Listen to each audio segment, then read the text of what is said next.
খেলাপি ঋণের ভারে জর্জরিত দেশের ব্যাংক খাত। এর মধ্যে বেসরকারি ও বিদেশি মালিকানার ৬টি ব্যাংকের মোট ঋণের ৯০% বেশি খেলাপি, আর ১৭টি ব্যাংকের খেলাপি ঋণের হার এখন ৫০% বেশি।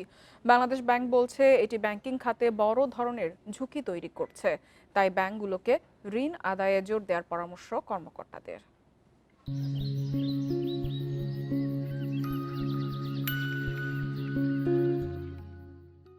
দেশের ব্যাংকিং খাতের গড় খেলাপি ঋণের হার এখন ৩৬%। রাজনৈতিক প্রভাব, দুর্নীতির মাধ্যমে অনিয়মিত ঋণ বিতরণ, দুর্বল ব্যাংকিং ব্যবস্থা ও তদারকির অভাব, ব্যবসায়িক মন্দা ও অর্থনৈতিক চাপ, উচ্চ সুদের হার সহ বিভিন্ন কারণে খেলাপি ঋণ বেড়েছে।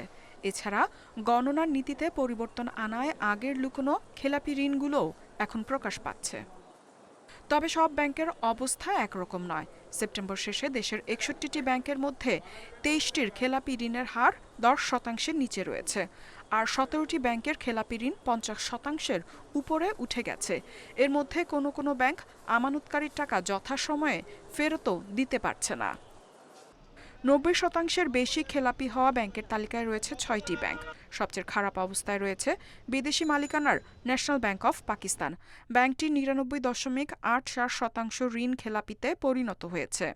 ইউনিয়ন ব্যাংকের খেলাপি ২৭,১১৩ কোটি টাকা, যা ব্যাংকটির মোট ঋণের ৯৬.৬৪%। ফার্স্ট সিকিউরিটি ইসলামী ব্যাংকের ৯৬.২০% খেলাপি। ৩৬% যদি খেলাপি ঋণ হয় আর বাকি ৬৪% আপনি পারফর্মিং লোন, সেগুলো তো কতটুকু পারফর্মিং এটা সময় বলে দিবে। এই ৬৪% ভালো লোন দ্বারা, অ্যাসেট দ্বারা আপনি 100% লোন না, ডিপোজিট তো তার পরিমাণ তার চেয়ে বেশি। কারণ আপনি ১০০ টাকা ডিপোজিট নিলে আপনি তো ১০০ টাকায় লেন করতে পারেন না। বেসরকারি খাতের ব্যাংকগুলোর মধ্যে খেলাপি ঋণের শীর্ষে রয়েছে এবি ব্যাংক। ব্যাংকটির ৮৪.০৪% ঋণ এখন খেলাপি। রাষ্ট্রীয় মালিকানার ব্যাংকগুলোর মধ্যে খেলাপির শীর্ষে জনতা ব্যাংক। গত সেপ্টেম্বর শেষে ব্যাংকটির ৭০,৬৭১ কোটি টাকা বা ৭৩.18% ঋণ খেলাপি। ব্যাংকিং খাতের এ সংকটের সময় দেশের ১৭টি ব্যাংক তাদের খেলাপি ঋণ ১০%-এর নিচে রাখতে পেরেছে।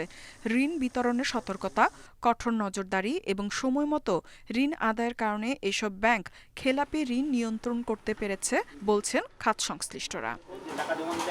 ইফাত আরা, ইন্ডিপেন্ডেন্ট নিউজ।